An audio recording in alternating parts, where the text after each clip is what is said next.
So the dust has barely settled on Sean Strickland being the new middleweight champion of the world, and already there's a decent split right down the middle of people that believe that there should be an automatic rematch. Dana is saying yes, Daniel Cormier is saying no, Chael is saying yes, I'm saying no. Chael mentioned me in one of his latest videos that has done very well on YouTube. He's talking about Du Plessis has lost. Let's have a little listen to what Uncle Chael has to say about me. I had gotten into a back and forth with Red Pill MMA, and I let it go. I dropped the whole thing.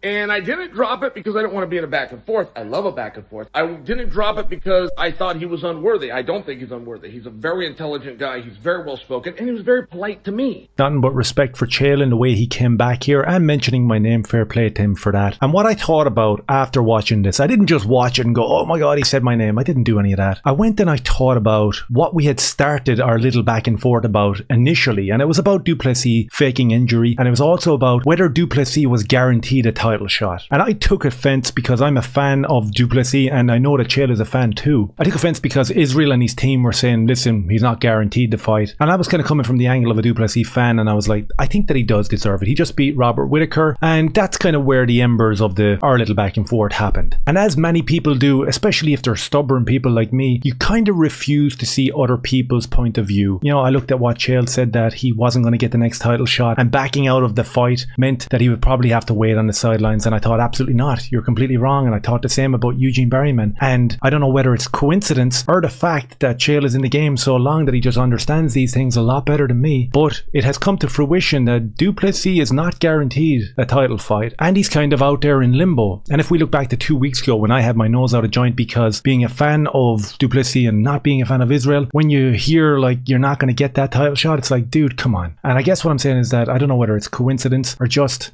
understanding the 4D chess of the UFC as a mechanism and as a machine. But Chael was right, and Du Plessis looks like he's going to have to sit out and wait to see if he's going to get a title shot. Chael puts forward a point here in this video that, do you see Du Plessis getting the next title shot? And it would be crazy to say yes, because now we know that Dana just came out in the last 24 hours and has confirmed that Israel will get the rematch. I watched Eugene Berryman talk to Submission Radio, and I think the word rematch was used 250 times in that 20-minute segment. We know that Israel is a cash cow apparently for Dana, and it's all about the money. So where does that leave Sean Strickland? Who's going to be the next contender? All very interesting questions, and we'll have a little look at these interviews and these little opinions that I've come across over the last 24 hours, because I do believe that the UFC are running damage control here. The talk of Sean Strickland being the champion has almost dissipated already, and now it's about the rematch, and now it's about excuses for Israel Adesanya coming from Dana. Israel looked like he was in slow motion. He looked like he couldn't get off. He looked like he was really stiff tonight. He looked very slow. When you hear opinions and statements like this from the UFC president Dana White, you kind of got to give it a little bit of time. You got to let that marinate. You can't just like jump to a conclusion and start running your mouth. I'm guilty of that myself. So I've let this sit. I've watched content creators talk about the fight, people breaking down the fight, analyzing the fight. I rewatched the fight, and I think that this specific statement from Dana White does a disservice to Sean Strickland. I think that Eugene Berryman gave him a lot more credit for shutting down Israel's game plan. That would lead one to believe that either Dana was watching a different fight, or he's got some preconceived ideas on how to spin this, what essentially was a crazy upset. We hear it ad nauseum that Israel is the biggest star in the UFC, if not in the top 3 or something like that. I don't know. If anything, there has been an expose done in the last week, and a lot of people, even if you go into comment sections of most of the videos that talk about Israel Adesanya, I don't know, is it my bias, or does it look like the room has changed and people are not interested in what he's selling? And what does that do for the consensus, for the widespread opinion on their golden boy Israel Adesanya? I think this throws more shade on Israel and UFC than it does anything else. And I'm kind of thinking, like, if you're willing to drag your name through the mud just for an extra few pound, you can see that, let's say, the consensus are against what you're doing. Like, nobody thinks that Israel Adesanya should be getting a rematch except for Dana. So as fans, we're kind of been told again, your opinion doesn't really matter. You got to shut your mouth and sit down and watch Israel. Now, people that have jumped into my comment section in the last 24 hours, there's a decent number of comments over there. I mean, there's a decent number of views over there. You got to take them into account, right? You can't just write off 40,000, 60,000 views with the majority of comments being, okay, thank God that he's not getting a rematch, because the most people don't believe he's getting a rematch. When you've lost 2 out of your last 3 fights, and to be honest, you didn't look great in any one of them 3 fights. You know, if we think about the Pereira knockout, he had his back on the fence and he was looking wobbly again. And as people have alluded to, this might be a detriment to Israel because he brought that strategy into the Sean Strickland fight, sitting with his back on the fence, waiting for a counter, and it didn't come because Sean Strickland was too much in his face, and Dana didn't give Strickland any credit for what he had done. Eugene Berryman did. He saw it from a different angle. He saw it from a fighting standpoint, whereas Dana saw it from a monetary standpoint. We have to understand the dichotomy of public consensus and how much money the UFC can make. And they're 2 polar opposites. And once you have this organic fan movement that looks at the UFC as a sport and want to enjoy it as a sport, you have to understand that it's a business to the people that run it, and what you think doesn't matter to them. Do you think that could be, you know, we always talk about his activity, but maybe there's something to be said that he might be overtrained at this point and maybe needs some time off? Or do you think it's just, hey, sometimes you have a bad night? And even hear that question from the reporter, none of them were willing to give Sean Strickland any credit for what he implemented and the game plan that he brought to this fight. Israel was overtrained. Israel had a bad night. Israel had possible injury. Just wasn't Israel's night. Did anybody mention Sean Strickland and what he did? A few people. A few people were forced into giving him the credit that he deserves. And I said it in my reaction video yesterday that the next 24 hours, 48 hours, you will see the wheels in motion for complete and utter shillery from the MMA media. And we're already seeing it. I know this is a Tuesday question, but do you sort of think, well, let's just book it again because Israel looked so off? Or do you just sort of see how the division plays out and leave Israel on the side for a moment? No, I think you do the rematch, absolutely. I mean, the rematch is interesting.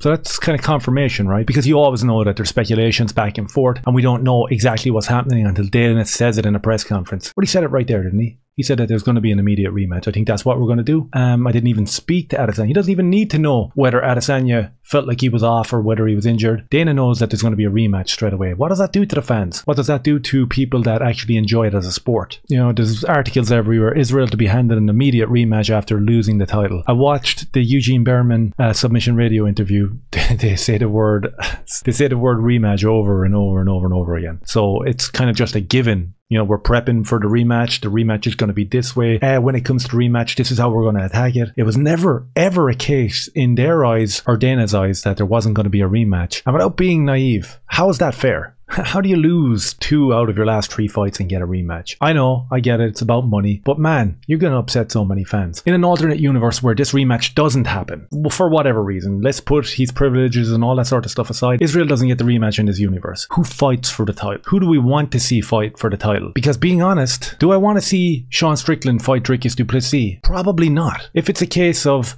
seeing 2 of the guys that I really like fight, and obviously one of them's coming out a champion, then yeah, fair enough, that makes sense. I think if you ask the question and you're expecting a good, honest answer from most people, they would say that an automatic rematch, absolutely not. And they would also say that this does really mix up the middleweight division, something that was needed. This thing was stagnant, this thing was stale. This is going to reignite the middleweight division. You think about the possible fights, Paulo Costa, Khamzat Chimaev, Dricus Du Plessis, Sean Strickland, these are all extremely interesting. You can throw Israel Adesanya in there with Jared Cannonier somewhere down the line 6 or 8 months after Israel takes a break and really has a look at himself. But it really does make the middleweight division interesting again. And you're going to spoil all that by doing an automatic rematch. And this really is disgusting for the UFC fan, because you talk about people spending their money, their hard-earned money, to go and watch this as a sport, but it's not being ran as a sport. There is no cohesion, as in who is getting the next title shot. Is he deserving of the next title shot? Who gets a rematch? Who doesn't? We know that privileges fly everywhere. It's all about money. It's all about the monetary gain for the people who are in power. Fine, that's the way the world works. No one is disputing the fact that that's a capitalistic ideology that we're all in favor of, right? But then it gets to the point where you're saying, okay, you're lying to my face here. If you're giving Israel Adesanya the rematch because it makes monetary sense, then say that. Don't say that it's because he's the most popular guy on the roster. That ain't it. That ain't it. And you know what? I'd actually like to see some behind the scenes numbers in terms of what he actually does for pay-per-views and what he brings and generates as this extremely popular fighter that you say he is. But it is so far out of the realms of possibility that Sean Strickland just gained the UFC title, and he has a lot of fans and a lot of people are loving what he did in Fight Week, and a lot of people love what he did in the octagon, that his star can't gather momentum and sell out arenas. I'm sure it can. Dude is an American patriot. Like, this guy, there's so many people out there that want to see and hear what he has to say, because he's breaking the truth paradigm. He's moving the Overton window back to where it used to be, where we're allowed to tell the truth and not have any repercussions and not be silenced. We saw shit like this on the weekend from Luke Thomas. 2 anti-gay slurs in one broadcast. This is MMA. How does this guy represent MMA? How's he got such a big presence in the journalistic sense of the MMA community? I don't get that. This guy clearly doesn't like the MMA fandom and the fighters that actually partake in this roster. He just clearly doesn't. He's triggered by every sense of what normal people believe. And you can see it here. Jay Shields comes back at him here. He says, Luke, nobody uses that word to refer to gay people. If you look at the context that they say it in, it becomes obvious. And it's 100% obvious. And you know what? Luke Thomas knows what the context is. I grew up here in Ireland, and that word was used if you couldn't climb a wall, if you couldn't climb a tree, if you couldn't keep up with someone or win a race. It was never anything got to do with LGBTQ and political correctness and bending the knee to echo chamber freaks who want to get you banned. It was never about that. It was never about receiving the plaudits for fake virtue signaling. It's just a stupid word that was used the other night, and anybody who watches it knows that these boys weren't talking about the LGBTQ community. But what I'm saying is, Sean Strickland speaks for so many people that are pissed off with that sort of ideology and that sort of rhetoric. And you're telling me that people aren't going to get behind that? Have a look around on Twitter, read the room, and see what has happened over the last 2 or 3 years in terms of people waking up and understanding,